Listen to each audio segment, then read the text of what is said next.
Bonjour, bonsoir. Comme vous le savez, c'est toujours avec plaisir que je vous retrouve pour continuer avec le cours. Nous allons poursuivre avec l'isomérie géométrique et diastéréoisomérie. Donc, à titre de rappel, dans le cours précédent, nous avons déterminé la configuration des carbones asymétriques dans plusieurs molécules. Donc, nous avions parlé des isomères de configuration. Donc, nous allons poursuivre avec ces notions. Nous allons notamment parler des diastéréoisomères et de l'isomérie géométrique. Alors, il faudrait préciser isomérie géométrique éthylénique. Donc, nous allons voir la disposition dans l'espace des molécules, des composés organiques avec une liaison double, notamment les alcènes. Alors, dans le cours précédent, nous avons insisté sur la définition des énantiomères. Nous avons également parlé de la définition des diastéréoisomères. Les énantiomères, les diastéréoisomères, ce sont des isomères de configuration. Ce ne sont pas des isomères de conformation, configuration. Cela veut dire que pour passer d'un isomère à un autre, il faudra rompre des liaisons et réorganiser la molécule. Donc, les énantiomères, ce sont des isomères ou encore des stéréoisomères, images l'un de l'autre dans un miroir blanc et non superposables. Et pour ce qui a trait aux diastéréoisomères, donc ce sont des stéréoisomères non images, non superposables. Donc la différence réside dans l'image. Donc les énantiomères sont des images, alors que les diastéréoisomères ne sont pas des images. Donc c'est à ce niveau que la différence réside. Comme il est dit dans le texte, les diastéréoisomères sont des stéréoisomères de configuration qui ne sont pas images l'un de l'autre dans un miroir. Les diastéréoisomères, à la différence des énantiomères, ne possèdent pas les mêmes propriétés physico-chimiques. Okay? Les mêmes propriétés physico-chimiques. Les énantiomères possèdent les mêmes propriétés physico-chimiques, mais se diffèrent par leur pouvoir rotatoire. Donc, comme on l'avait vu, donc, l'énantiomère R peut dévier le plan de la lumière polarisée à gauche et l'énantiomère S donc, a dévié le plan de la lumière polarisée à droite. Donc, ce sont des antipodes optiques. Donc, par rapport à l'activité optique, donc les énantiomères donc, sont opposés. Okay? D'ailleurs, énantio donc, signifie opposé. Donc, cette opposition, c'est par rapport à leur activité optique, par rapport à leur pouvoir rotatoire. Donc, les diastéréoisomères, donc, eux, donc, ils ne possèdent pas les mêmes propriétés physico-chimiques. Ils peuvent être donc plus facilement séparés par distillation, recristallisation, encore chromatographie. Donc, la diastéréoisomérie peut être due soit à la présence d'une double liaison. Donc, là, ici, c'est l'isomérie géométrique éthylénique ou encore l'existence de plusieurs carbones asymétriques. Donc, si vous vous rappelez bien, on avait pris l'exemple de glucose, de glucose, de galactose. Donc, par exemple, pour le glucose, on a des glucoses, on a L-glucose qui sont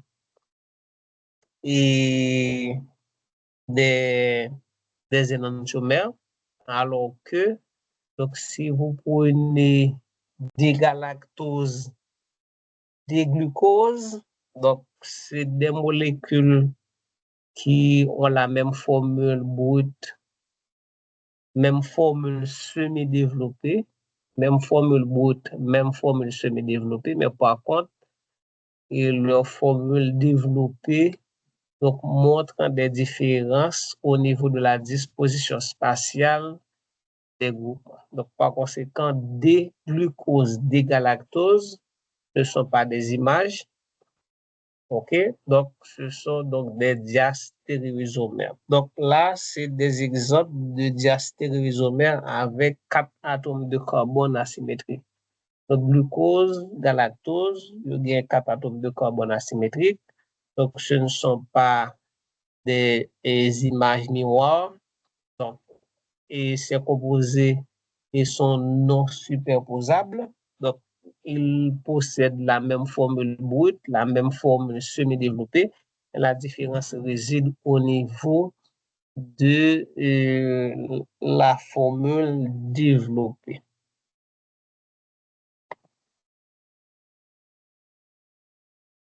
Isomérie géométrique éthylénique ou encore isomérie géométrique des éthylènes. Donc, la présence d'une liaison double CC ou encore C double liaison N. Donc, les molécules qui possèdent une liaison double entre carbone et azote, on les appelle imines. On les appelle imines. Et puis, pour les molécules qui possèdent double liaison entre azote et azote, ce sont diazonium. Avec ces structures, avec ces liaisons doubles, eh bien, on peut parler de isomérie géométrique éthylénique. Donc, la raison, c'est que cette double liaison empêche la rotation, OK, autour de l'axe carbone-carbone, carbone-azote ou encore azote-azote. Et par conséquent, donc, les atomes qui vont être liés à carbone à gauche, carbone à droite. Donc, ces atomes occupent des positions fixes. Donc, si on essaie de tourner, de faire une rotation sur l'axe carbone-carbone de manière à changer la position des atomes, tel que dans l'exemple donné ici, vous avez carbone-carbone double liaison. Donc, vous avez A' de côté, B' de côté. Donc là, le fait que la rotation était possible dans l'axe carbone-carbone, eh bien, la position des atomes ou encore des groupes d'atomes A', B', donc cette position est fixe. Donc, on ne peut pas changer cette position par une simple rotation. OK, vous vous rappelez bien, donc quand on ne peut pas changer la position des atomes par une simple rotation. Donc, on parle de isomère de configuration. Donc, si la rotation était possible, à ce moment, on parlerait d'isomère de conformation. Donc, cette rotation est rendue impossible par la double liaison et entre carbone-carbone, carbone-azote et azote-azote. Donc, empêche la rotation des deux atomes l'un par rapport à l'autre. Par conséquent, si chacun de ces deux atomes porte deux groupements différents, il peut exister deux configurations distinctes appelées stéréoisomères géométriques ou encore diastéréoisomères de type ZE. Et pour les nommer, donc on utilise les règles CIP et qui permettent de classer les groupements sur chaque carbone. Donc, comme on avait procédé pour déterminer la configuration absolue RS des carbones asymétriques dans les énantiomères, donc on va utiliser les mêmes règles pour en fait déterminer quels sont les groupements prioritaires. Mais la différence ici, c'est que on va considérer les groupements des atomes 2 par 2. Par exemple, de ce côté, on va voir quel est le groupement prioritaire. On va dire que c'est A qui est prioritaire, donc on a entouré A. A, c'est le groupement prioritaire. Et de ce côté, on va dire que c'est B' qui est prioritaire. OK, donc B' prioritaire par rapport à B, A prioritaire par rapport à A'. Eh bien, maintenant, voilà. Donc, le fait que vous avez A d'un côté et B de l'autre côté, alors le pourquoi d'un côté, c'est par rapport à l'axe carbone-carbone. OK, donc il faut considérer cet axe. Vous voyez, donc A se trouve, A, B' se trouve de part et d'autre à ce moment. Et alors, ici, je ne sais pas compte du texte. OK, Y, Z, mais par rapport à ce qu'on a fait ici. On revient sur Z, OK? On revient sur Z, mais par rapport à ce qu'on a fait ici ou encore ce qu'on est en train de dire.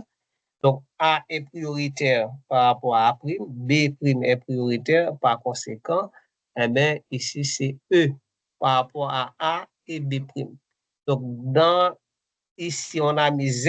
Si on a mis Z, c'est qu'on a considéré A' comme prioritaire ou bien B' comme prioritaire. OK? Donc, et revenons à ce qui est dit dans le texte pour éviter la confusion. OK?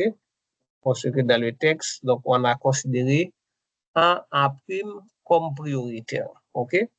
Donc, si les deux groupements prioritaires A et A' sont du même côté de l'axe de la double liaison, OK, voici l'axe de la double liaison. OK, excusez-moi. OK, voici l'axe de la double liaison. Donc, vous voyez, les deux groupements prioritaires sont du même côté. Et les deux groupements prioritaires sont du même côté. Alors, tout à l'heure, j'ai commis une erreur. Donc, ici, en fait, c'est carbone et comme ça, il faut déterminer lequel des groupements est prioritaire. Donc, est-ce que A est prioritaire par rapport à B? OK, donc il faut comparer les atomes qui sont liés au, au même carbone. OK, donc A, B est lié à cet atome de carbone. Donc ici, c'est A qui est prioritaire. Et ici aussi, on va faire la comparaison. Donc ici, c'est A' qui est prioritaire. Donc les deux atomes ou encore les deux groupements prioritaires donc, se trouvent du même côté. OK, du même côté ici, les groupements prioritaires, c'est A et A'. Donc, quand vous avez les deux groupements prioritaires qui se trouvent du même côté par rapport à l'axe de la double liaison, donc on parle de Z, et quand c'est de part et d'autre, on voit ici A' prioritaire, donc ces deux groupements donc, se trouvent de part et d'autre de l'axe de la double liaison, voilà. Donc, ce sont des... Ici, il s'agit de la configuration E. OK? E. Donc, ici, et gegen, c'est pour E, qui signifie opposé, et puis zusammen, qui signifie ensemble. Donc, quand les deux groupements prioritaires se trouvent du même côté par rapport à l'axe de la double liaison.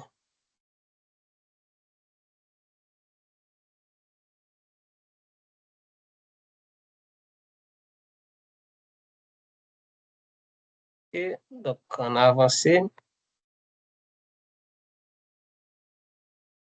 OK, donc, on a ici ces exemples.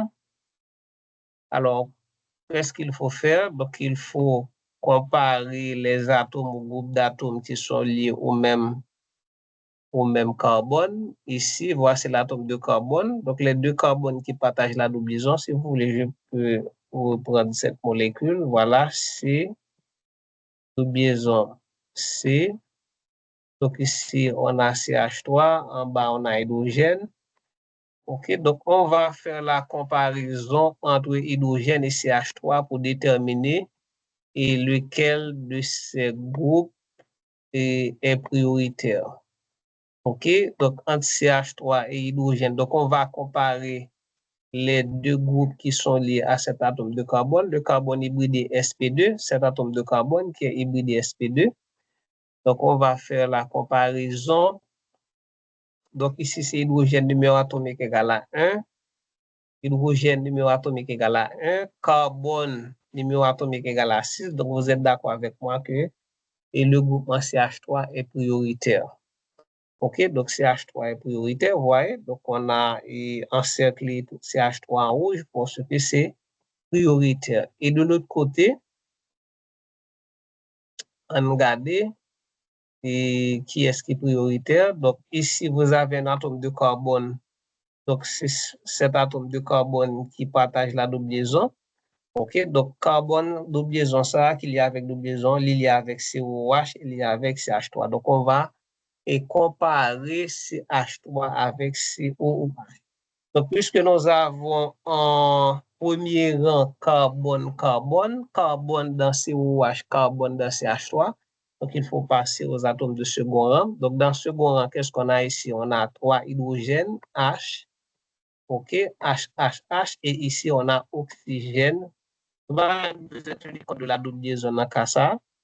Donc, on a oxygène, donc vous êtes d'accord avec moi, oxygène, c'est numéro atomique, c'est 8, et puis hydrogène, c'est 1. Donc, COH est prioritaire par rapport à, CH3 par conséquent. Donc, les deux groupements prioritaires doivent se retrouver du même côté. Donc, ici, il s'agit de Z. OK, pour la nomenclature, donc, il faut commencer avec acide, entre parenthèses Z. OK, acide, Z, et puis 2-méthyl énoïque. OK, méthyle, et là, il y a 4 atomes de carbone, 1, 2, 3, 4. Donc, le groupement méthyle est un substituant qui est lié au carbone 2. OK, donc il faut commencer la numérotation à l'extrémité la plus proche de la fonction. Donc, la fonction ici, c'est l'acide carboxylique. Donc, l'acide carboxylique, le carbone fonctionnel, c'est-à-dire le carbone qui est lié à l'hétéroatome, donc c'est le carbone 1. Donc, le carbone du groupement acide carboxylique, c'est le carbone 1. De l'autre côté, donc, nous avons deux fonctions acide carboxylique, mais qu'est-ce qu'il faut comparer? Et voilà, donc on va comparer hydrogène avec COH. Donc, vous êtes d'accord avec moi que COH est prioritaire. Et de l'autre côté, c'est même situation. Hein. Voilà, donc si on compare hydrogène et COH, donc c'est COH qui est prioritaire. Donc, dans ce cas, les deux groupements prioritaires, donc sinon, ouais, il n'y a pas même côté. OK? Contrairement à l'exemple précédent, donc les deux groupements prioritaires se trouvent de part et d'autre de la double liaison. Donc ici, il s'agit de E, donc acide E, B2N, dioïque. Alors N, 2N, 2N, pourquoi ça 2N? C'est parce que la double liaison se trouve en position 2 pour ça dioïque, c'est parce qu'il y a deux fonctions acides carboxyliques. Deux fonctions acides carboxyliques. Alors, on nous dit de manière générale, les configurations Z sont plus rares car les groupements prioritaires, souvent les plus volumineux, sont déstabilisés par leur encombrement stick. Alors, qu'est-ce qu'on est en train de vous expliquer? C'est dans la configuration Z, les groupements prioritaires sont plus proches. Si on regarde là, donc nous voyons effectivement que CH3 et COOH les plus proches par rapport à ces deux groupements dans cette configuration.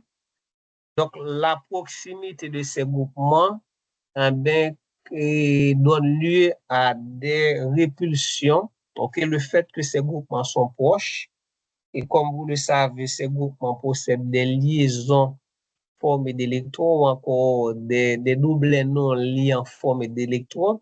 Donc, le fait que ces groupements sont proches, donc leur nuage électronique est aussi proche. Donc, il y a une certaine répulsion et c'est cette répulsion qui déstabilise et la configuration Z, ok, et puisque la configuration Z donne lieu à une certaine instabilité, donc ils sont plus rares à trouver que la configuration E qui est plus stable. OK, qui est plus stable. Donc, le fait que E est plus stable, donc, on rencontre E le plus souvent que Z qui donne lieu à des interactions, des répulsions et qui pourra le faire que mes configurations Z là, donc, nous pas joindre facile et dans la nature.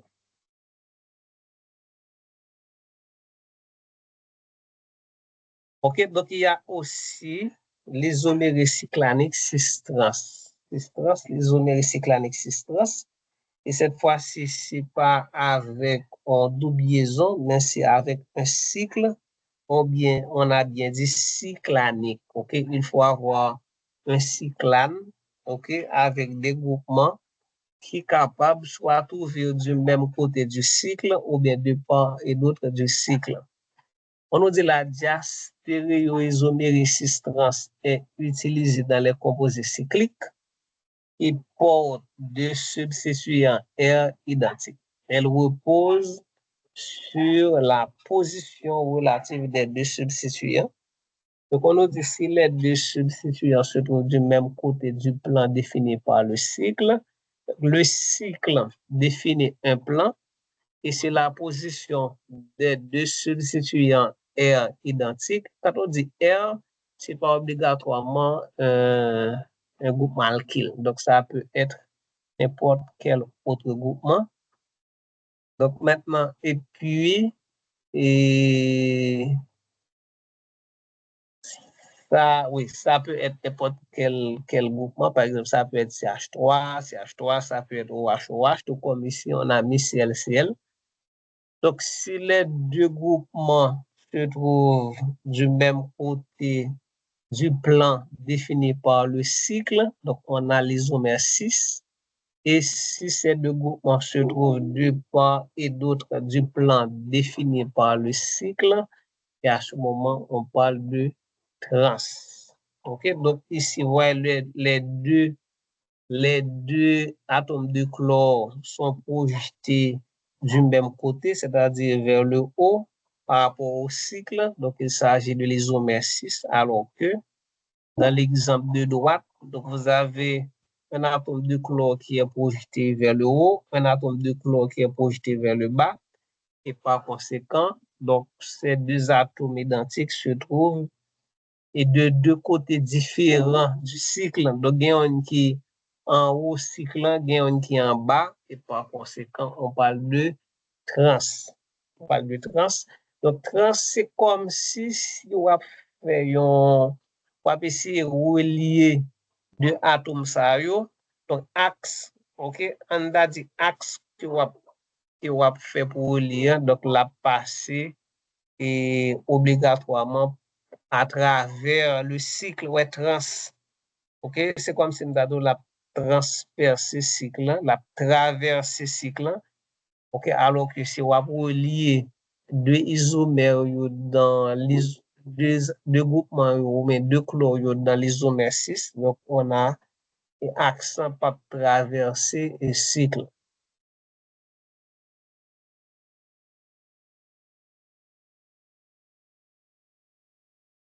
OK? Donc, nous poursuivons. Molécules comportant plusieurs carbones asymétriques. Je dis donc la diastéréoisomérie est due à la présence de deux ou plus de carbone et asymétrique dans une molécule. Donc, quand vous avez un seul atome de carbone dans une molécule, donc une molécule qui possède un seul atome de carbone asymétrique, cette molécule, d'abord, est toujours asymétrique, est toujours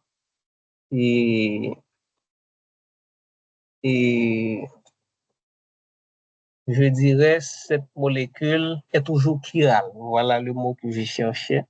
Donc, cette molécule est toujours chirale. Donc, on a vu un exemple acide tartrique, un exemple de d'une molécule avec deux atomes de carbone, normalement qui devrait donner lieu à 4 stéréoisomères, puisque la formule permettant de déterminer le nombre de stéréoisomères à partir du nombre d'atomes de carbone, c'est 2 exposants N, tout en sachant que N est égal au nombre d'atomes de carbone. Donc, si on fait 2 exposants 2, ça donne 4. Mais pour l'acide tartrique, on n'a pas trouvé 4.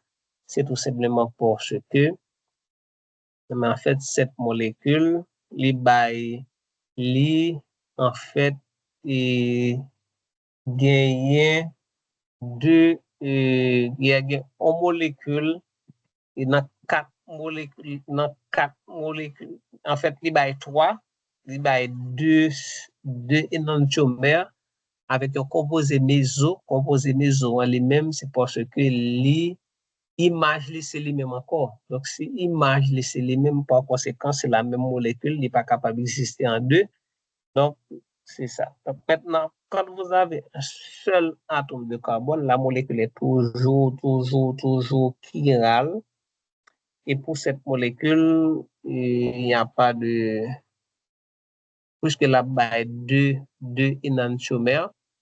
Donc, deux énantiomères là, donc relation, c'est entre deux molécules, il n'y a pas de diastéréoisomère. Mais quand vous avez un atome de carbone et une molécule avec deux atomes de carbone, ok, qui gagne 4 stéréoisomères, donc nous d'accord avec que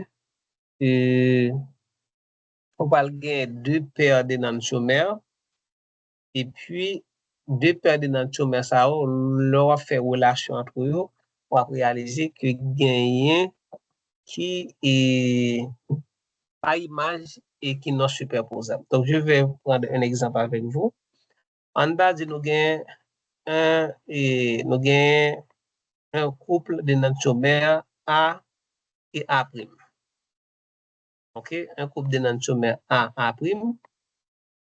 Voilà, c'est un couple d'énantiomères, c'est-à-dire c'est deux molécules chirales, deux stéréoisomères qui s'imaginent l'autre et puis qui sont superposables. Et puis nous gagnons l'autre couple d'énantiomères qui c'est B, OK, B et B'. B et B'. Mais et toutes molécules ça yo, 4 molécules ça yo, yo gagnent même formule et même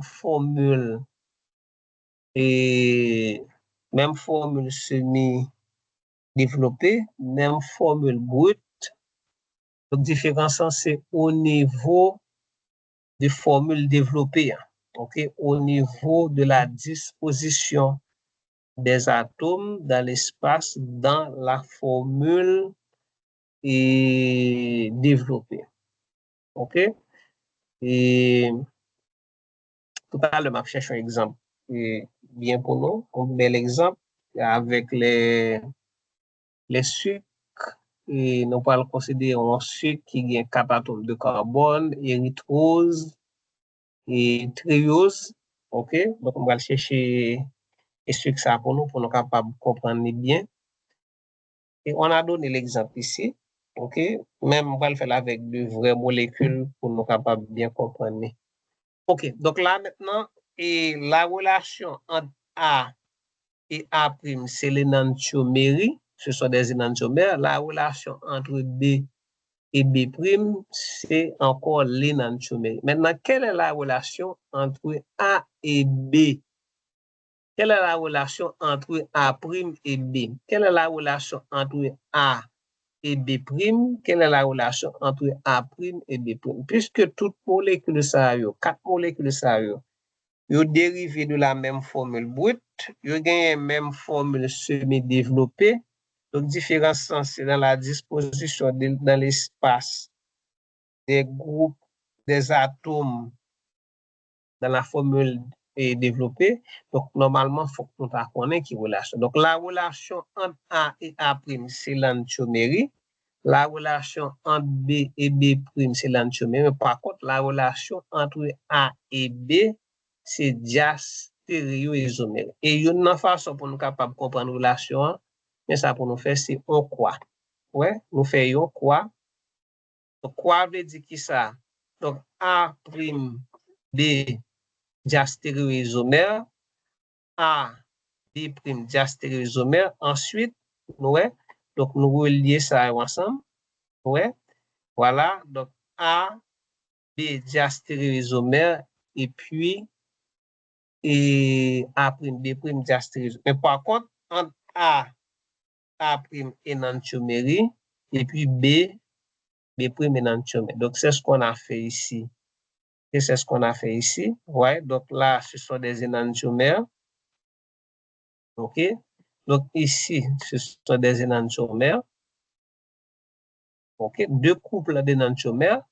Mais par contre, si on considère ces deux-là, ce ne sont pas des énantiomères, ce sont des diastéréoisomères. Ici, diastéréoisomères. Donc, si on prend ici encore diastéréoisomères, et si on fait ici encore, c'est diastéréoisomères. Donc, dans le cas ça, diastéréoisomère là, c'est relation horizontale. OK? Donc, relation horizontale là, c'est les mêmes qui diastéréoisomère. Donc, depuis nous dans diagonale, nous dans verticale, diagonale verticale, c'est diastéréoisomère, horizontale, c'est énantiomère. Donc, et laissez-moi chercher pour vous un exemple concret et je vais ajouter un diapo. Et puis, pour ajouter l'exemple, je vais chercher pour vous un exemple avec érythrose,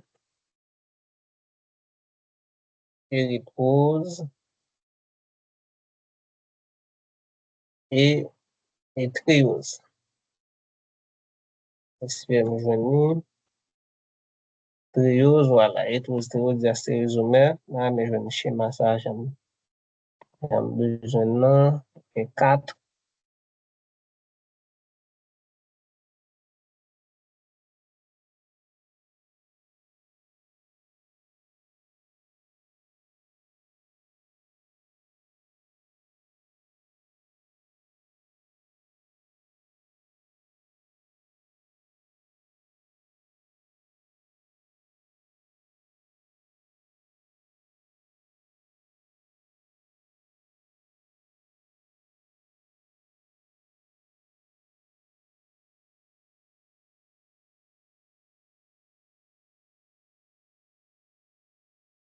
Et un instant.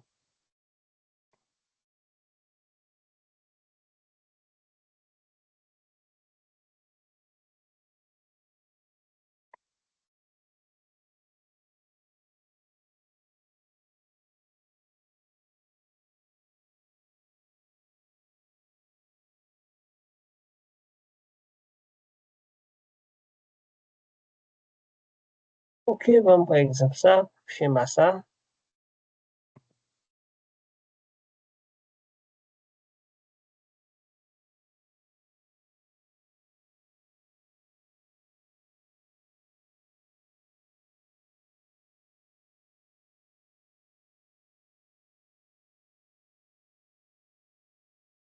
OK, là, nous gagnons des érythroses et l'érythrose, qui sont des énantiomères, on voit deux carbones asymétriques, RRSS, et puis En bas, vous avez D-triose, L-triose, qui sont des énantiomères, relation horizontale.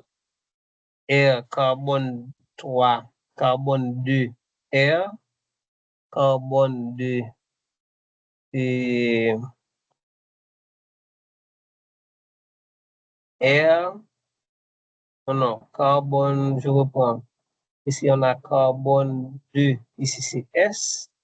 Voici le carbone numéro 1, c'est la phosphaldéhyde, carbone 2S, carbone 2R, et ici carbone 3R, et puis là carbone 3S. Ouais, donc ici c'est RS, quelque chose d'important à vous montrer. Donc, je reprends. Ici, carbone 2, c'est 2R. OK? Regardez bien pour nous comprendre. C'est 2R, virgule, et 3R. OK? Ça, c'est carbone asymétrique. Donc, quand vous avez RR, donc dans l'autre là, supposez qu'il y a SS. OK? Donc, c'est ici, c'est 2S, 3S, 2S, OK? 3S. Donc, ce sont des énantiomères, ouais. Donc, pas oublier énantio. Énantio signifie opposé. Donc, quand vous avez R, donc si vous avez un seul atome de carbone, donc yon énantiomère yo R, l'autre la S. Si yo RR, d'ailleurs, un seul carbone, n'est pas capable de RR. OK? Donc, c'est RSSR. Donc, si vous avez deux carbones, à ce moment, on est capable de diastéréoisomère. Mais pour les énantiomères, si vous avez RR, donc comme énantio signifie opposé, donc vous obligé de gagner SS. Est-ce que vous comprenez? Donc vous obligé de gagner SS. Ça fait là, on a 2R, 3R. De l'autre côté, on a 2S, 3S. Donc ce sont des énantiomères. En bas aussi, qu'est-ce qu'on a? Donc on a 2S. OK? Donc en bas, on a 2S, virgule, et puis on a 3R. Donc, qui ça nous suppose gagner de l'autre côté? Donc, si on a 2S, donc on a bien 2R. Vous comprenez? Ouais, 2S, 2R, il faut que correspondent. Il faut considérer les mêmes carbones. Carbone 2S, carbone 2R. Et si on a 3R, de l'autre côté, on a 3S. Ce sont des énantiomères. OK? Donc, on a énantiomères, donc, carbone, supposé gagner des configurations absolues opposées. Donc là, il s'agit d'énantiomes. Maintenant, on regarde diastéréoisomère pour nous voir qui ça l'a besoin. Diastéréoisomère, carbone soit identique, ou besoin carbone qui est identique. Les bioidentiques, donc on parle d'énantio. On allait. On regarde bien pour nous voir. Ici, c'est quel carbone? Ici, c'est carbone, regardez bien, oui. Ici, c'est carbone 3. Et là, c'est carbone 3 également. Ouais, RR. Est-ce que vous comprenez? Donc ici, on a quoi? On a 2R. Ouais, on a 2R avec 3R. Et on a 2R. 3R. Et en bas, qu'est-ce qu'on a? On a 2R. Est-ce que nous voyons? 2R. Et puis on a 3S. Donc 3S, opposé, mais le fait que vous avez 2R, 2R, donc ce qui signifie que vous n'êtes pas opposé au niveau de tous les atomes de carbone. Donc le fait que vous n'êtes pas opposé au niveau de tous les atomes de carbone, donc ce sont des diastéréoisomères. Vous voyez ici, donc ici, carbone 3 est opposé, mais par contre, carbone 2, donc, ils sont identiques. Donc, le fait qu'ils sont identiques, cela veut dire qu'ils ne sont pas opposés. Donc, ce sont des diastéréoisomères. Donc, si nous considérons les diagonales là, maintenant, OK, si nous prenons diagonale là, on fait aussi. OK, par exemple, là, on a quoi? On a RR et ici, on a RS. Donc, carbone 2R carbone 2R. Donc, RR, c'est diaz stéréoisomère. Ici, carbone 2S, ici, carbone 2S, SS, ce sont des diaz stéréoisomères. Donc, à l'horizontale, on a des couples d'énantiomères et puis vertical et puis diagonal. Donc, on a des diastéréoisomères. Maintenant, ce qu'il faut comprendre, quand vous avez une molécule comme, par exemple, des érythroses, des érythroses, c'est n'a regardé bien, une formule développée, hein, c'est C4. OK, C4. Et si nous avons C4, on contrôle l'hydrogène, ça fait 1, 2, 3, 4, 5, 6. Donc, C4. Non, pas 6. Donc, là, il y a 2. Donc, et, oui, là, c'est CH, 2OH. Donc, ça fait 8, C4H8. OK? Formule brute. Pour toute molécule, ça, c'est C4H8. Et puis, combien d'oxygène? 1, 2, 3, 4, O4. OK? C4H8, O4. OK? Donc, ça, c'est la formule brute. Toute molécule, ça a la même formule brute. Et si on a développé aussi, et on a supposé joindre, et pas supposé joindre, on a besoin même formule semi-développée, à qui a banon qui ça, chaud, et bah, moi écrit, même formule développée, hein, ok, qui a banon, et c'est H2OH, liaison c'est HOH, liaison CHOH, liaison chaud. Vous voyez? Une formule développée. Donc, toute molécule ça, vous avez même formule et vous avez même formule développée. Ouais, c'est même formule développée, hein, même formule semi-développée. La différence réside à quel niveau? Au niveau, vous voyez, mettez là, maintenant. Vous avez même formule brute, même formule semi-développée. Donc, la différence réside au niveau de la disposition dans l'espace. OK? De la disposition dans l'espace. Donc, on va pas regarder ça. Donc, là, par exemple, si nous considérons deux molécules, ça, donc là, et si nous avons, par exemple, sous carbone, ça, là, on a OH en avant du plan. Là, OH en avant du plan, sauf que, si vous regardez bien, et là, pour gagner, et faut que dans le même sens. Parce que si on regarde les fonctions aldéhydes face à face. Donc, fonction aldéhyde dans deux molécules à gauche, et puis CH2OH là, les mêmes liés à droite. À ce moment, on a réalisé que donc OH en avant du plan, OH dans l'autre en arrière du plan. Donc, justement, pour montrer la différence au niveau de la disposition dans l'espace. Donc, ce qu'il faut retenir, c'est 4 molécules, ce sont des stéréoisomères. La première chose, c'est 4 molécules, il y a même formule brute. Deuxième chose, il y a même formule semi-développée. Donc, troisième chose qu'il faut retenir, ce sont des stéréoisomères. Donc, 4 stéréoisomères, ça y est. Donc, il y a deux couples d'énantiomères. Quels sont ces deux couples d'énantiomères? Donc, vous avez des érythroses, L-érythroses, ce sont des énantiomères. Vous avez également des trioses, L-trioses, c'est l'autre couple d'énantiomères. Et puis, pour les diastéréoisomères, donc on peut parler aussi de couple de diastéréoisomères. Donc, vous avez, et en diagonale, vous avez des érythroses, L-trioses, c'est un couple. Des trioses, L-érythroses, ça fait deux couples. Des érythroses, des trioses, ça fait trois couples. Et puis L-érythrose, L-triose, ça fait quatre couples d'énantiomères. Donc, avec ces quatre molécules, donc, on a deux couples d'énantiomères et quatre couples de diastéréoisomères. OK? Donc, nous gagnons pour nous, ça encore en biochimie, avec votre professeur de biochimie. Donc là, c'est pas biochimie, on a fait, nous justement prendre exemple ça pour expliquer nous la diastéréoisomérie, ok, relation qui gagne entre ces quatre molécules.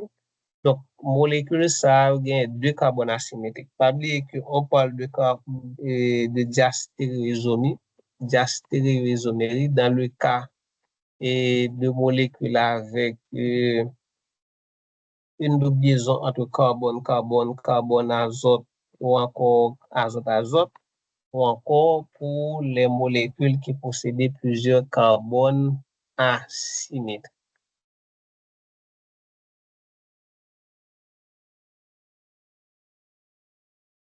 Donc, on a déjà vu ça.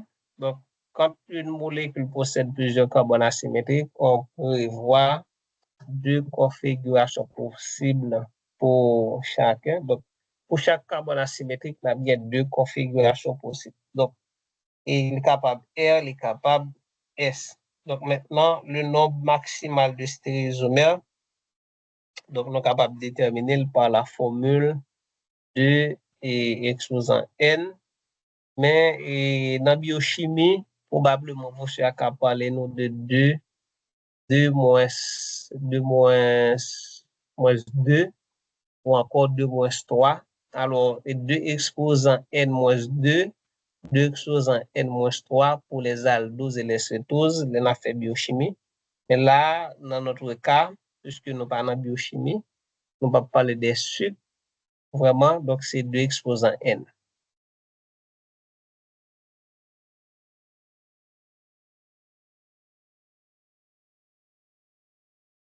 OK, donc on a déjà vu ça. OK, donc là, on revient à l'isomérie de conformation. C'est dernière partie et pour ça, l'isomérie de conformation. Donc, on a vu que dans l'isomérie de conformation, donc vous avez deux conformères ou encore deux isomères de conformation côté que une capable de convertir en l'autre par une simple rotation dans l'axe carbone-carbone. Donc, puisque entre les deux atomes de carbone, il y a une liaison simple, une liaison sigma, donc il n'y a pas vraiment de contrainte qui empêche la rotation. Et nous avons avec la double liaison entre carbone-carbone, azote-azote et carbone-azote. Donc, il y a une double liaison, le fait qu'elle résulte du recouvrement latéral, le fait que la liaison pi résulte du recouvrement latéral des orbitales P non hybrides ou encore des orbitales P pures. Donc, ça, en fait, empêche la rotation autour de l'axe carbone-carbone. Mais, avec deux carbones liés par une liaison simple, une liaison sigma, donc la rotation est possible. Donc, ce qui fait que atome qui lié avec deux carbones, ça y est, mais et sont capables de gagner des positions occupées, des positions différentes l'une de l'autre. Et chaque fois où gagnez en différence de position entre les atomes de ces deux carbones, donc on parle d'une nouvelle conformation. Donc, il est capable d'exister une infinité de conformations pour une molécule, mais quelle que soit la conformation, l'ensemble de conformations est capable d'exister. En fait, ce n'est pas une nouvelle molécule, c'est la même molécule avec une disposition relative des atomes, une par rapport à l'autre, mais ce n'est pas une nouvelle molécule. Donc, cela veut dire que on est capable de faire rotation avec qui ou et molécules de départ là, sans avoir besoin de reprendre des liaisons. Et cette rotation, je dois vous dire que c'est une rotation qui fait, je dirais, à température ambiante.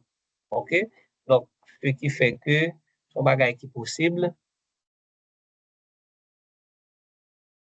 et sans avoir besoin d'augmenter de température ou encore de conditions drastiques. Donc, on regarde qui ça texte dit, deux conformères représentent la même molécule dans des dispositions spatiales et états d'énergie différents.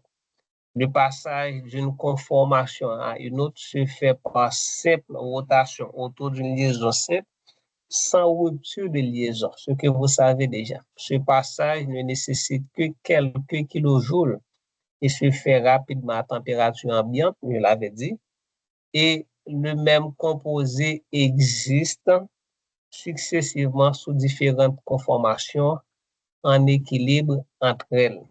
Ce qu'il faut savoir, c'est extrêmement important. Cela veut dire, ce qu'il faut savoir, c'est que le composé A va subir une rotation pour le composé B, mais A et B pas exister et comme si n'a pas existé vraiment. Bon, comme vous avez des milliers de molécules, donc chaque molécule à un moment donné capable une conformation différente, ok? Capable d'une conformation différente, mais on n'a pas dit que ou bien une seule molécule, ok? On a dit une seule molécule. Si on a une seule molécule ça est capable de gagner plusieurs conformations. Mais ces mêmes molécules-là, ce n'est pas plusieurs molécules avec plusieurs conformations.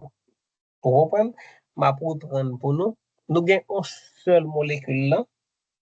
Molécule ça qu'on a là lui-même, il va subir des rotations. Mais chaque fois il subit une rotation, il change de conformation, c'est une autre conformation. Mais c'est pas, et on a dit que pour une molécule là, il change, il subit une première rotation. Donc première rotation ça pour et changer position atome qui est lié à carbone. Là, on va venir gagner deux molécules, ok? On vient gagner la même molécule, mais avec une autre conformation. Molécule qu'on a avant avec ancienne conformation n'a pas existé encore. Vous comprenez? Il n'a pas existé. Mais par contre, on est capable et Kembel en mémoire justement pour capable comparer avec les changements qui fait. Est-ce que vous comprenez? Donc, on a une seule molécule. Donc, à chaque seconde, et molécule ça subit en rotation, bien à chaque 10 secondes, il subit en rotation, mais chaque 10 secondes, ça c'est la même molécule avec une nouvelle conformation, mais qui est différente par rapport à les conformations qu'on a gagnées il y a 10 secondes de cela, il y a 20 secondes, il y a 30 secondes de cela. Donc, chaque 10 secondes, on gagne la même molécule là, mais avec une nouvelle conformation qui est liée à une rotation.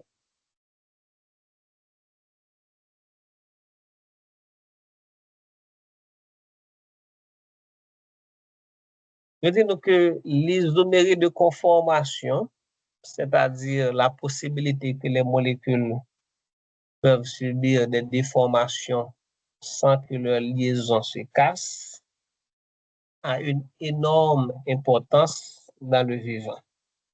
Les réactions de synthèse des protéines, les réactions de duplication de l'ADN, et l'efficacité des enzymes, mécanismes biocatalytiques. Donc, certains composés d'intérêt thérapeutique peuvent toutefois se révéler davantage actifs sur l'une ou l'autre de leur conformation.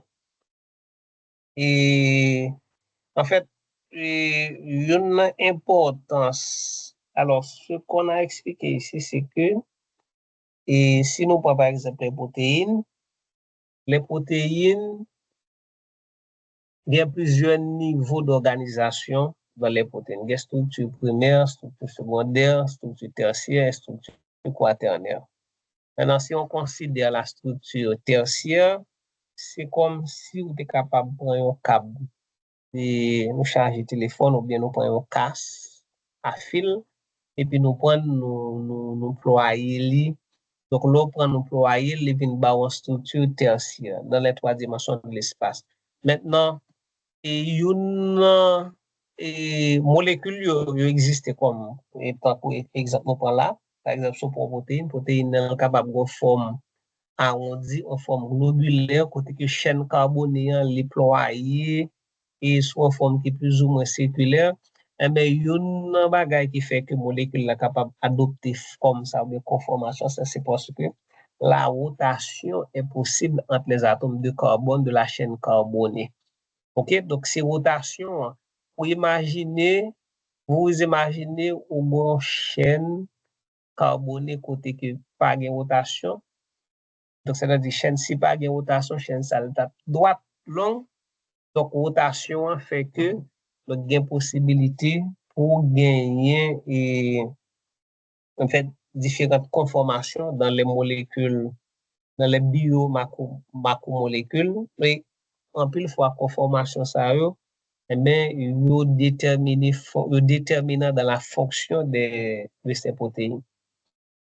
On va procéder à l'analyse conformationnelle. On a initié ça tout petit. On a parlé de stabilité des isomères géométriques éthyléniques. Donc, je dis, c'est l'étude des équilibres entre les différentes conformations d'une même molécule. Donc, ouais, en différentes conformations d'une même molécule. Comprenez ça bien, faut bien comprendre bien. Quand on dit différentes conformations d'une même molécule, laissez-moi vous prendre un exemple avec vous. C'est une femme et est capable de dire avec plusieurs coiffures. Donc, c'est la même femme, mais chaque coiffure qu'elle prend, vous avez l'impression que c'est une autre personne, mais dans la réalité, c'est la même personne. Donc, c'est la même molécule, OK?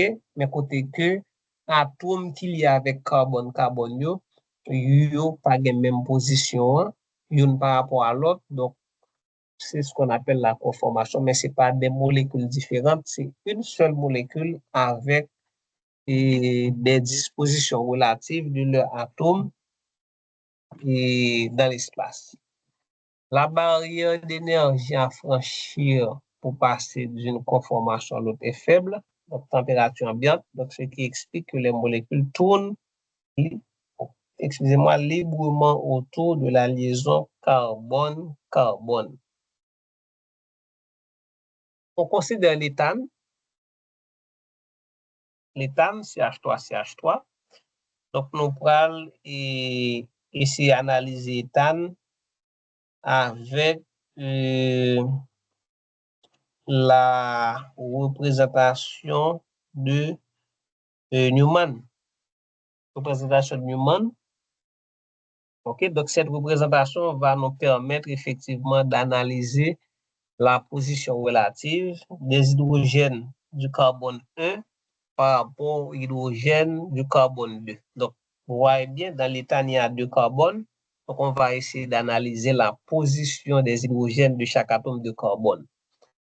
Allez. Donc, dans la première structure là, donc nous avons d'abord la représentation de ici c'est pas perspective et nous avons la représentation projective, OK? Donc côté que ouais, vous avez des liaisons en avant du plan, liaisons en arrière du plan, donc c'est projective ou encore cram, c'est cram. Donc là, on place un observateur. Et qui ça observateur là, ouais. Donc, on a passé du Cram à Newman. Donc, observateur là, il est placé devant carbone 1 à gauche, qui ça, ouais.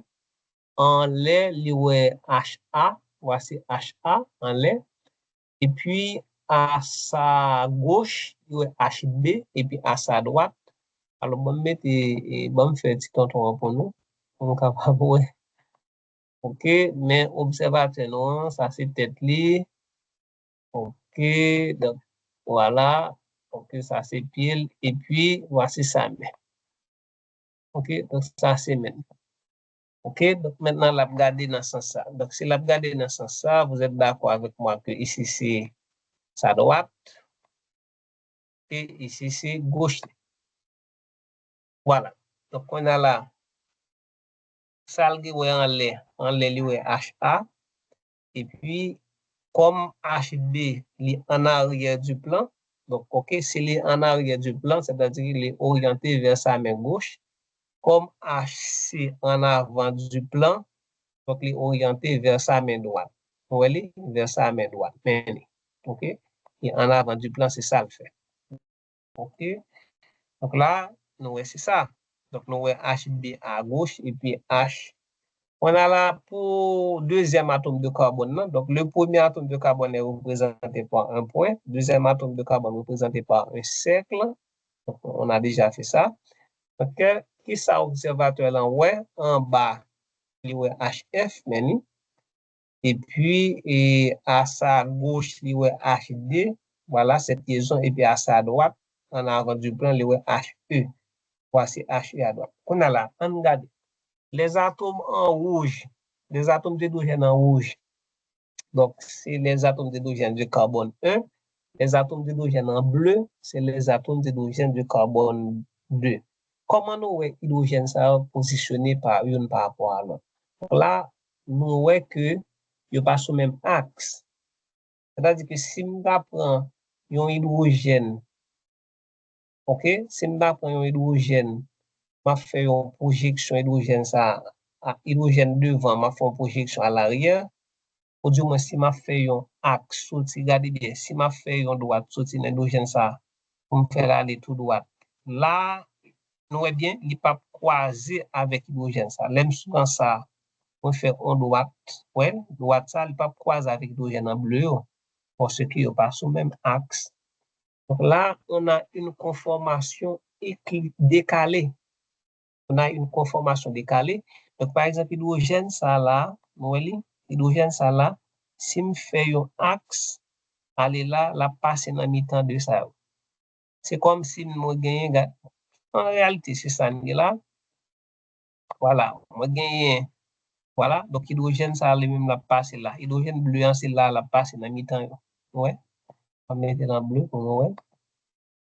Voilà, l'hydrogène qui bleu, si je fais et projection, la passe dans le mi-temps de hydrogène rouge, mais là, Noël, il passe dans le mi-temps. Donc là, on a ce qu'on appelle la conformation décalée. Donc, nous avons un décalage, il y a un décalage entre hydrogène bleu et hydrogène rouge. OK? Dans l'exemple que nous avons en bas, OK? Donc, nous avons une rotation qui fait. OK? Il y a une rotation qui fait. Allez bien. Donc, c'est même molécule ça qui subit une rotation. Et si nous regardons bien, rotation, c'est qui ça l'est? Regardez bien, rotation, c'est qui ça l'est? Ça va bien? Nous avons gagné HE qui est en avant du plan. Et puis là, nous regardons, nous avons HE qui est dans le plan. OK? Nous avons HE qui est dans le plan. Nous avons HF qui était dans le plan. Et même qui vient en avant du plan.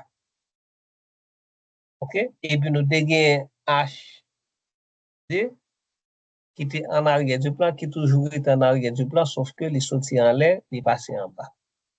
Donc, ça passe. Donc, c'est le groupement ça qui subit rotation. Donc, le groupement ça a arrêté tel quel, et puis le groupement ça même les subit rotation. Voilà, les subit rotation.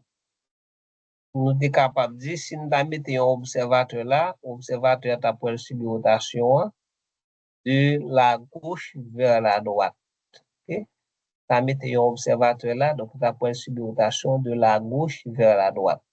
OK? Donc, on a là, nous fait analyse ça, deux hydrogènes ça nous dans le plan, face à face dans le plan.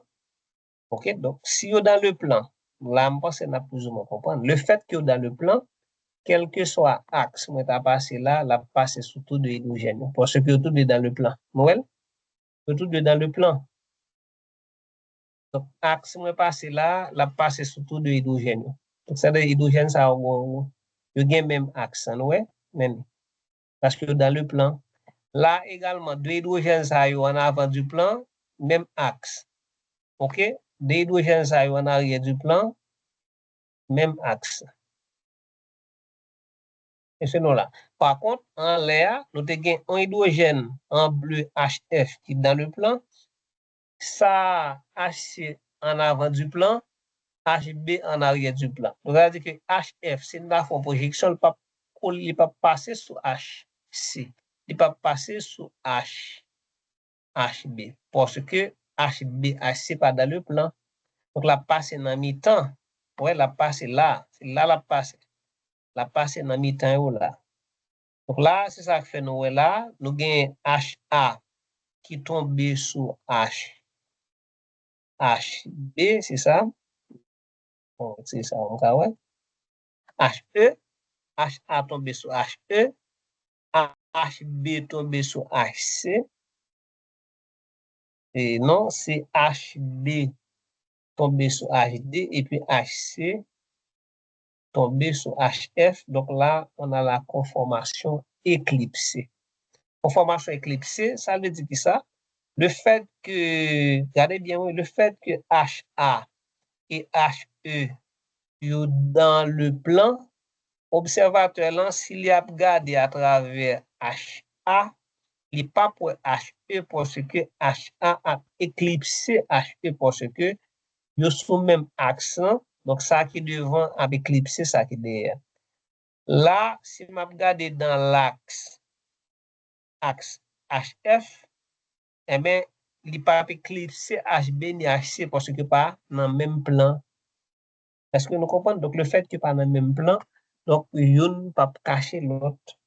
Donc, là, pour les isomères de conformation, donc, nous gagnons deux conformations extrêmes. Donc, ces deux conformations extrêmes, c'est la conformation décalée et la conformation éclipsée. Mais entre ces deux conformations, vous avez une infinité de conformations. Donc là, par exemple, si, regardez bien, pour moi gagner pour me passer de la conformation décalée à la conformation éclipsée, suivez bien, oui, pour me passer de la conformation décalée à la conformation éclipsée, nous remarqué bien que c'est hydrogène bleu qui était subi rotation. Mais regardez bien, pour me sortir, pour me capable mener H, E vers H, A, ouais, là, regardez bien, ça m'a fait en rotation de, bon, j'espère comprendre. Donc, regardez bien, tout ça, c'est 120 degrés. OK? Ça, c'est 120. Donc, ça, c'est combien? 120, ça, c'est 60. OK? Vous voyez bien? Donc, ça, c'est 60.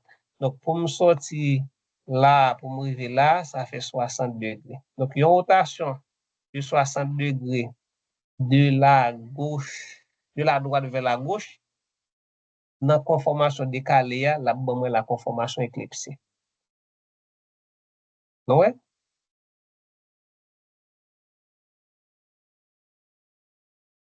OK? Donc, maintenant, si moi, et moi, je vais reprendre pour nous. OK? Donc, si moi fais dans l'autre sens, si moi fais également 60 degrés, la bande moins décalée, nous voyons, si θ égale à 60 degrés, m'a bien décalé, ouais, si θ égale à 60 degrés, m'a bien conformation décalée, 60 degrés, c'est ça, on fait là, on fait pour nous, mais ça c'est 60 degrés, ouais. Donc, si on fait 60 degrés, HA a tombé sous là, HA a tombé sous HE. Si moi fais 120 degrés, regardez bien, si je fais 120 degrés, HA a bien dans position HC. Donc, je toujours dans, regardez bien, si θ égale à 120, je toujours dans conformation éclipsée. Pour qui ça m'a dans conformation éclipsée? Parce que 120, c'est ça. Vous voyez? 120, c'est ça. Donc, si 120, c'est ça, alors, excuse-moi, je vais fonctionner avec bleu, hein, de préférence, pour nous comprendre. Excusez-moi. OK, en aller, si nous dit, nous fait 60, ouais, 60, nous gagnons une conformation décalée, OK, et qu'on a là, si nous fait 120, 2 fois 60, nous, ouais, HE a bien prendre place HD, donc, on a toujours été dans la conformation éclipsée. On a là, si nous a fait 180, regardez bien, nous sortis là, nous virer, et puis 180 vient tomber là. Ouais, donc moi c'est ça est 180. Donc là, nous prenons 60 plus 120. Ouais, ça est 60 plus 120. OK. Donc, mais 180, c'est tout ça net qui va 180. Ouais, c'est là, c'est ça nous fait. Ouais, ça c'est 180. Là, nous comprenons. C'est 180. Est-ce que nous avons 180? OK. Donc là, si je prends HE, je fais une rotation de 180, là, je vais tomber sur HB. Le fait que je tombe sur HB, nous avons 180. Et est-ce que c'est ça? Regardez bien, ouais. Là, nous avons 60, et 60 plus 60, 120, qui va nous éclipser. Donc là, nous avons 180. Et regardez bien, tu as supposé, oui, c'est 180, oui. 180. Donc, si je vire ça là, 180 là, vient tomber là. Donc là, nous avons supposé gagner éclipse. OK? Bon, parce qu'il paraît, ça veut dire dans ça.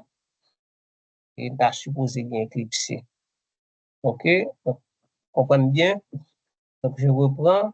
C'est important. Donc là, HA, si moi prends HE, moi virer, me faire tomber là, ça fait 60. Je me tombe sur l'autre. C'est ça bon, 60 là bon, c'est D.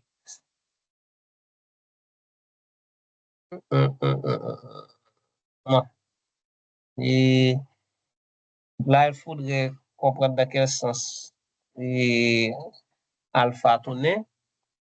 Et OK, voilà. Là, laissez-moi vous expliquer. J'ai l'impression que on fait tourner le groupement ici. On fait tourner le groupement et CH3 en rouge parce que la map gardé θ en rouge. OK? Donc, si θ en rouge, et probablement c'est ça. Donc, on regarde pour nous. Donc, maintenant, si et là, on a HA. OK, HE. Donc, on regarde ce qu'on a. Donc, si nous faisons une rotation de 60, OK, 60.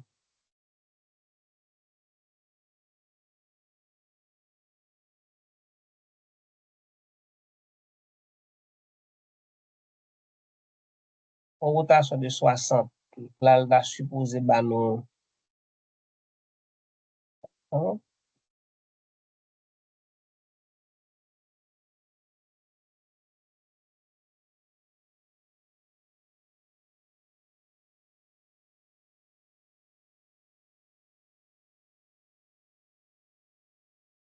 On regarde pour nous avec Eclipse. Donc, dans Eclipse, là, c'est nous fait une rotation de. Nous avons rouge là, nous faisons une rotation de 60. Une rotation de 60, là-bas, nous décalé. OK, nous voyons rouge là. 60, là, tomber là-bas, décalé. Donc, si nous faisons 120, OK, là-bas, éclipsé. Et puis, si nous faisons 180 là-bas, décalé. Voilà, j'ai l'impression qu'on a utilisé la conformation éclipsée justement pour expliquer les différentes rotations. Voilà, donc ici, on fait là avec rouge. Là. En aller, donc si nous faisons une rotation de 120, donc HA a bien tombé là. OK, HA a tombé là, donc ça c'est 60. Donc si nous poursuivons, OK, si nous poursuivons là, donc HA a bien tombé sous HF. À ce moment, c'est 120 la éclipsée. Et si nous continuons rotation HA a vin tombe là, nous avons 180, 180. Donc, les bas nous décalé, puisque là, nous pas gagné hydrogène en bleu. Hydrogène en bleu, aucune position, il va changer de position. OK? Et puis, si nous continuons 180 plus 60, ça fait 240, on a bien éclipsé. OK? 240 plus 60, ouais. Plus 60, ça va être 300. Nous avons décalé, puisque là, nous pas gagné hydrogène en bleu. Donc, c'est décalé. Et puis, si nous retournons là, donc là, nous avons et 0, nous sommes capables de dire, ok, nous retourner à 0, donc là, nous gagnons éclipse. Donc, effectivement, on a fait ces différentes rotations à partir de la conformation éclipsée. On a fait ça à partir de la conformation éclipsée. Et on regarde s'il est possible peut-être dans l'autre sens avec la conformation et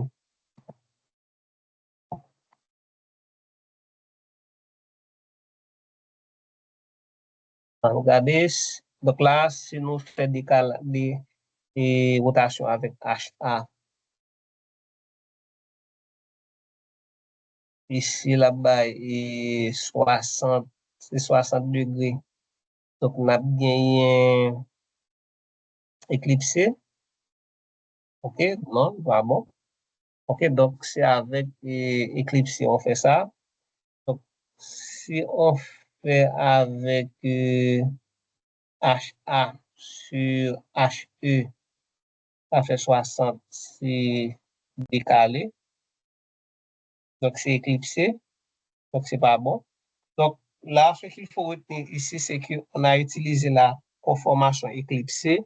Donc, justement, pour obtenir ces différents. Et donc, on a fait ces différentes rotations à partir de la conformation éclipsée. Voilà. Donc, c'est à partir de la conformation éclipsée qu'on a fait ça. Donc, je reprends justement ce que nous sommes capables de bien comprendre.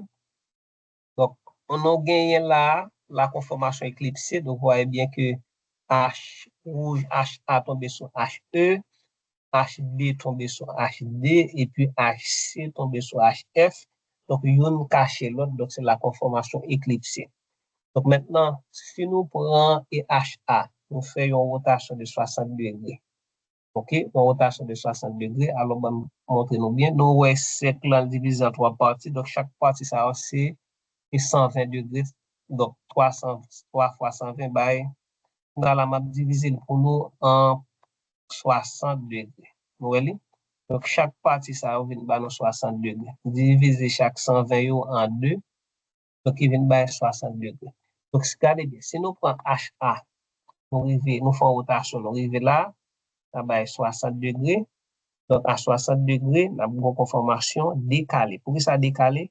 C'est parce que côté arrivé là, il n'est pas sur hydrogène. Et songez que pour déplacer HA, HC a déplacé la vine là, et puis HD lui-même l'a déplacé de 60 degrés tout la vine là. Donc, si nous regardons bien, nous parlons de 3 positions ça. Nous parlons d'hydrogène dans 3 positions ça. Si nous regardons 3 positions hydrogène ça par rapport à hydrogène rouge par rapport à hydrogène bleu, nous essayer de décaler. OK, en aller. On a là, nous faisons une rotation de, nous quitter 60 là, nous venons dans 120. De nous quitter 60 là, nous venons dans 120, ça vient passer. Pour venir gagner HA qui tombe sur HF. Donc, et l'autre tour, il a déplacé de 60. Voilà, donc, pour gagner HC, il va venir tomber là sur HD, il va venir HB qui va tomber sur HE. Donc, là, c'est la conformation et 120 conformation éclipsée. OK? Donc, on a là, on a là. On sortit dans 120, on tombe dans 180. Vous voyez? 180. Donc, là, on vient de HA. OK? Donc, 180. HB lui-même l'a subi une rotation de 180 aussi. Et 180, c'est 3 fois ça, l'a tombé là. OK? Et donc, là, nous venons de HA qui subit une rotation de 180. Donc, l'autre chose, il a subi une rotation de 180. OK, donc HC, donc la vient tomber là, ouais, 180, mais HC, et puis HB lui-même la vient tomber là, 180. Donc, et chaque fois que 180, la baille décale. Effectivement, côté nous, mettez point, ou pas d'hydrogène bleu. Depuis pas d'hydrogène bleu, c'est que pas éclipsé, donc on décale. Voilà, donc on espère que nous comprenons, donc c'est nécessaire que nous prenions temps justement pour expliquer nous les conformations. Donc là, c'est dans le slide suivant, peut-être on va considérer l'aspect énergétique. Donc si l'on considère l'énergie potentielle de cette molécule, donc on s'aperçoit qu'elle varie suivant la position respective des hydrogènes, des deux carbones adjacents. Donc d'un point de vue énergétique, il existe deux positions extrêmes. Donc, l'éthane éclipsé, conformation la moins stable. Alors, pour que ça c'est moins stable, si nous regardons bien, c'est parce que nous avons l'hydrogène plus proche dans l'espace. Et le fait que l'hydrogène est plus proche, donc il y a plus de répulsion. Plus il y a de répulsion dans une molécule, c'est plus la molécule est instable. OK? Et plus la molécule est instable, donc c'est moins cela peut exister aussi. OK? Donc, la moins abondant, la moins favorisé. L'éthane décalé, conformation plus stable, donc énergie potentielle minimale, et par conséquent, la peut exister en plus grande quantité. Voilà, on a expliqué ça en bas. Cela s'explique par les répulsions électroniques qui sont minimales dans la forme décalée. Donc, les répulsions sont minimales dans la forme décalée et le fait que les répulsions sont minimales parce que les distances sont plus longues entre les groupements. Donc, ça permet que les molécules deviennent plus stables et par conséquent favoriser en solution, donc les viennent en plus grande quantité dans le milieu. Donc là, nous gagnons conformation butane. Donc maintenant, pas oublier que l'on a parlé de Newman.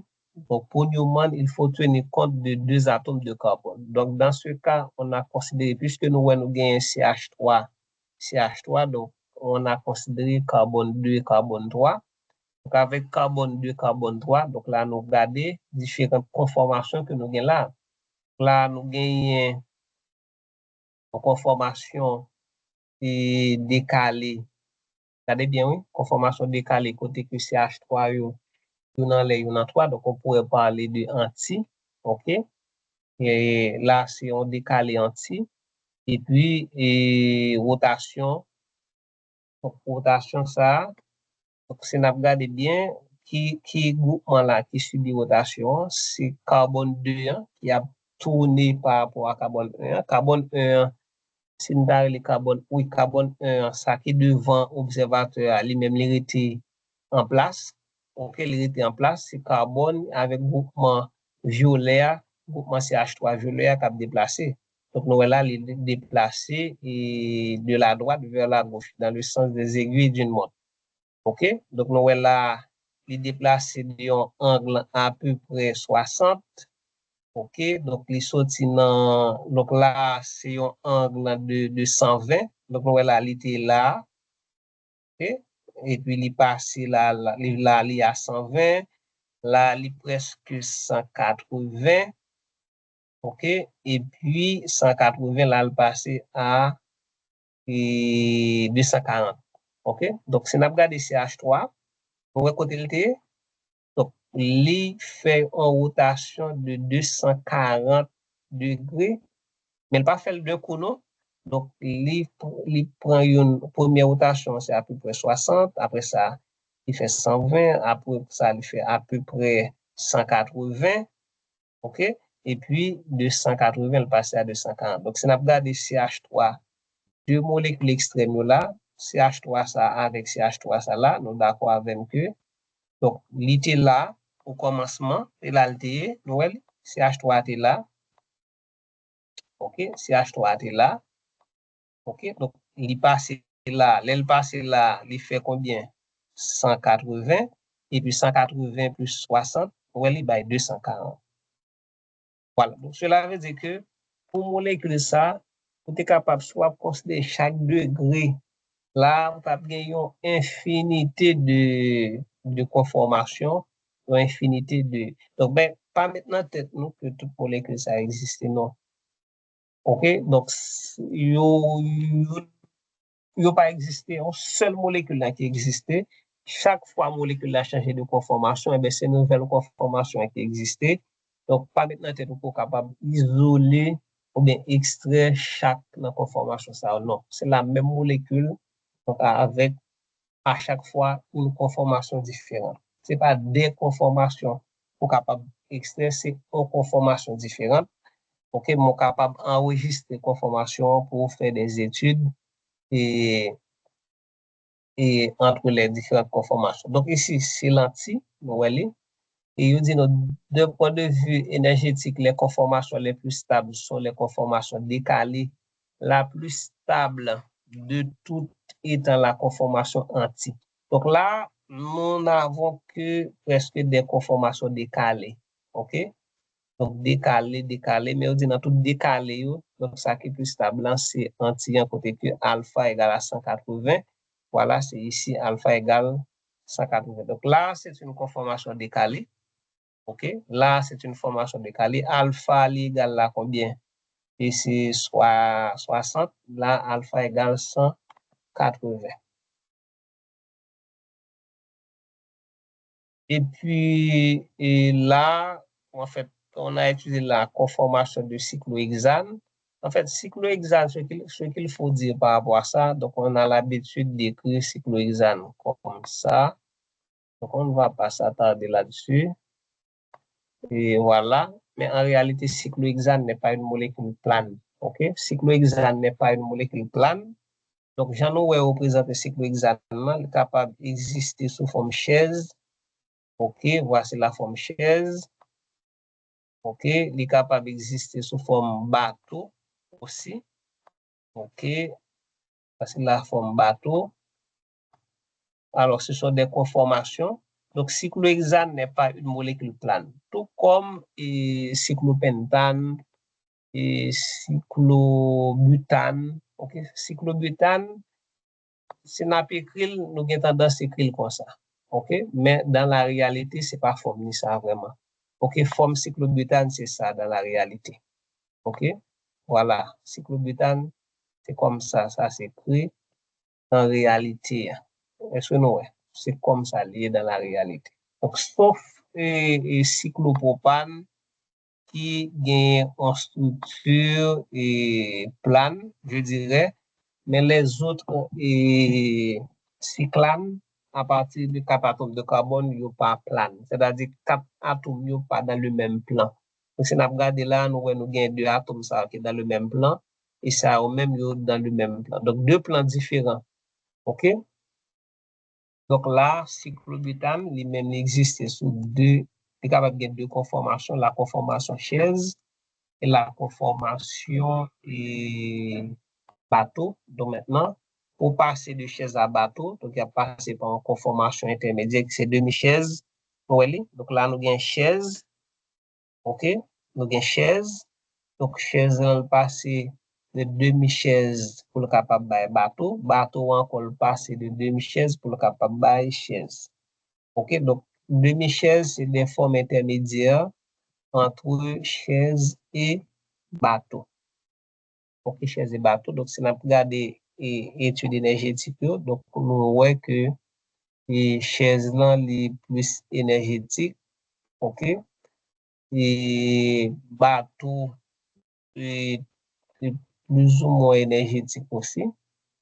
Donc, on dit dans le cyclohexane est un hydrocarbure cyclique saturé de forme 1. La rotation autour des axes permet d'adopter une infinité de conformations.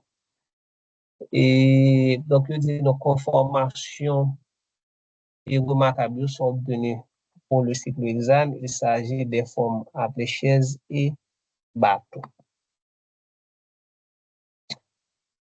OK. Donc là, je pense que le nous revient en biochimie. Donc, on va l'étudier ça avec nous, avec la forme cyclique du glucose, forme cyclique de galactose, etc. Et puis, voilà, c'est l'orientation des... Voici la forme, ici c'est la forme chaise, ok, avec des hydrogènes et, disposés en équatorial, disposition équatoriale avec des hydrogènes à disposition axiale. Ok, bon, voilà. Donc, on est pratiquement arrivé à la fin, donc on ne va pas vraiment s'attarder sur ces trucs. Donc, en biochimie, lorsqu'il y a pour représenter pour nous le glucose sous sa forme cyclique ou encore le galactose, le ribose sous leur forme cyclique. Donc, on va certainement vous parler de l'orientation des hydrogènes en position équatoriale ou en position axiale. Là, ce qu'il faut retenir, c'est que donc, pour le cycle hexane, donc capable de gagner plusieurs conformations, et tout comme pour butane, ok? Donc, la notion de conformation n'est pas limitée seulement à des chaînes carbonées linéaires, donc il est aussi concerné les cycles, okay, notamment cycle hexane, qui n'a pas de bilan qui est capable de gagner plusieurs conformations, mais les deux extrêmes, chaise et bateau, mais qui gagne un intermédiaire qui c'est demi-chaise. Et puis, chaque conformation, ça par rapport à la proximité et des extrémités, ouais, extrémités bleu foncé, donc ça capable à l'origine d'une différence d'énergie et potentiel, comme vous voyez bien. Donc, bateau, c'est 28 kJ par mol, alors que là, nous gagnons demi-chaise, donc qui dans 50 et 50,6 kJ. Là, comme c'est en forme intermédiaire, donc forme intermédiaire, donc yo même yo toujours plus instable par rapport à forme et définitif. Donc voilà, c'était tout. Donc on a terminé avec ce chapitre stéréochimie. Donc, semaine prochaine, nous poursuivons avec notre chapitre. Je ne me rappelle pas quel chapitre. De toute façon, comme s'il n'y a pas possibilité de travailler en présentiel, donc on va enregistrer pour envoyer pour nous. Et puis, si vous avez des questions, donc on est capable toujours faire une journée par WhatsApp ou bien sur plateforme pour que nous mettre courant pour nous. Donc, j'espère que nous pris le temps pour nous visionner courant. Donc, s'il y a des questions, n'hésitez pas à poser les questions. Et ça fait avec plaisir que je répondre. Merci et bon visionnage à tout le monde.